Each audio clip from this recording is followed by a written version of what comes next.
नमस्कार दोस्तों, आज का ये वीडियो 8वें वेतन आयोग के ऊपर है। 8वें वेतन आयोग पर तेजी से काम चल रहा है और आपने लेटेस्ट न्यूज सुना होगा कि 35 पदों पर पदाधिकारियों की प्रतिनियुक्ति की जाने वाली है और बोला जा रहा है कि मात्र 200 दिनों के अंदर ही 8वां वेतन आयोग अपना रिपोर्ट प्रस्तुत कर देगा। दोस्तों, आज का ये वीडियो फिटमेंट फैक्टर के ऊपर है। आज मैं पूरे रिसर्च के बाद एक ऐसा फिटमेंट फैक्टर देने वाला हूँ जिससे नीचे गवर्नमेंट जा नहीं सकती है, उसके ऊपर ही गवर्नमेंट सोचेगी या फिर मोस्ट प्रोबेबली उसी फिटमेंट फैक्टर को वे लोग अपना सकते हैं। यानी मैं जो भी फिटमेंट फैक्टर देने वाला हूँ वो रियलिटी के ज़्यादा करीब है। दोस्तों, फिटमेंट फैक्टर कैलकुलेट करने से पहले मैं आपको वेतन आयोग का हिस्ट्री दिखाना चाहता हूँ कि किस वेतन आयोग में कितने % की वृद्धि की गई थी। और हिस्ट्री देखने के बाद हम लोग आसानी से अनुमान लगा सकते हैं कि कम से कम कितना फिटमेंट फैक्टर रहने वाला है। दोस्तों, आप देख सकते हैं कि पूरे वेतन आयोग का मतलब जितने वेतन आयोग अब तक गठित किया गया है उसका पूरा हिस्ट्री आपके सामने है। अब तक 7 वेतन आयोग का गठन किया गया है। आप इस सारणी में देख सकते हैं कि किस वेतन आयोग में कितना फिटमेंट फैक्टर रखा गया था। साथ साथ ये भी देख सकते हैं कि किस वेतन आयोग में कितने % की वृद्धि की गई थी। दोस्तों, आप देख सकते हैं कि सबसे ज्यादा सैलरी में वृद्धि 6वें वेतन आयोग में की गई थी, यानी 54%। और सबसे कम वेतन वृद्धि दूसरे वेतन आयोग में की गई थी, यानी 14.2%। दोस्तों, सबसे पहले मैं बता देना चाहता हूं कि ये वृद्धि आपके बेसिक पे और डीए मर्ज करने के बाद की वृद्धि है। आप इस सारणी में देख सकते हैं कि गवर्नमेंट कितना भी कम वृद्धि करेगी तो 14.2% से कम नहीं करेगी। इसका कारण ये है कि गवर्नमेंट भी जानती है कि सबको पता है कि किस साल सबसे कम वृद्धि हुई थी और किस साल सबसे ज्यादा वृद्धि हुई थी।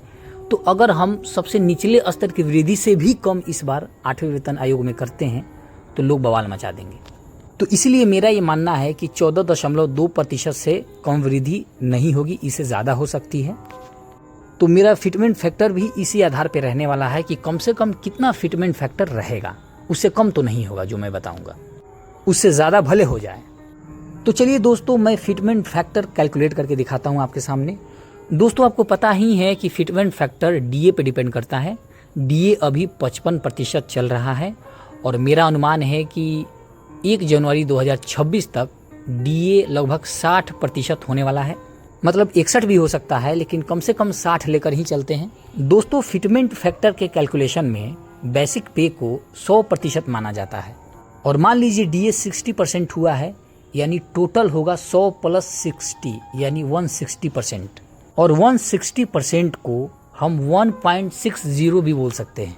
यानी 8वें वेतन आयोग लागू होने से पहले ही 1 जनवरी 2026 तक फिटमेंट फैक्टर 1.60 तो हो ही चुका रहेगा। 1.60 को प्रोटेक्टेड फिटमेंट फैक्टर बोला जाएगा।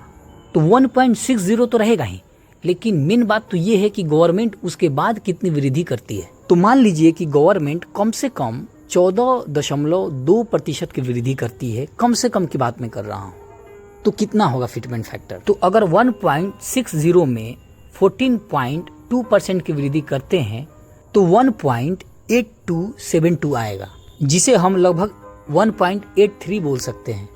तो दोस्तों, आपने देखा कि कम से कम 1.83 फिटमेंट फैक्टर तो रहेगा ही, इससे कम तो डेफिनेटली नहीं होगा। तो दोस्तों, मैंने इस वीडियो में सबसे कम से कम फिटमेंट फैक्टर के बारे में बताया है। मेरा ये कहना नहीं है कि यही रहेगा, मैं तो चाहता हूँ कि इससे ज़्यादा हो जाए। मैं तो चाहूँगा कि 2.86 हो जाए या 3 भी हो जाए तो अच्छा है, लेकिन जो मैंने फिटमेंट फैक्टर बताया है उससे कम तो नहीं होना चाहिए। तो मेरे फिटमेंट फैक्टर के आधार पे आप चाहें तो अपने सैलरी को कैलकुलेट कर सकते हैं, और अगर इससे ज़्यादा फिटमेंट फैक्टर गवर्नमेंट के द्वारा स्वीकार कर लिया जाता है तो इससे बढ़िया बात क्या हो सकती है। मैं तो चाहता हूँ कि इतना फिटमेंट फैक्टर ज़्यादा हो कि मेरा वीडियो ये गलत हो जाए, मेरा अनुमान ये गलत हो जाए। तो दोस्तों, आपको ये वीडियो कैसी लगी हमें ज़रूर कमेंट करें। अगर आप इसी तरह का वीडियो देखना चाहते हैं तो आप मेरे चैनल को ज़रूर सब्सक्राइब करें, साथ साथ इस वीडियो को ज़्यादा से ज़्यादा शेयर करें। तो चलिए दोस्तों, मिलते हैं नेक्स्ट वीडियो में। तब तक के लिए धन्यवाद। जय हिंद, जय भारत।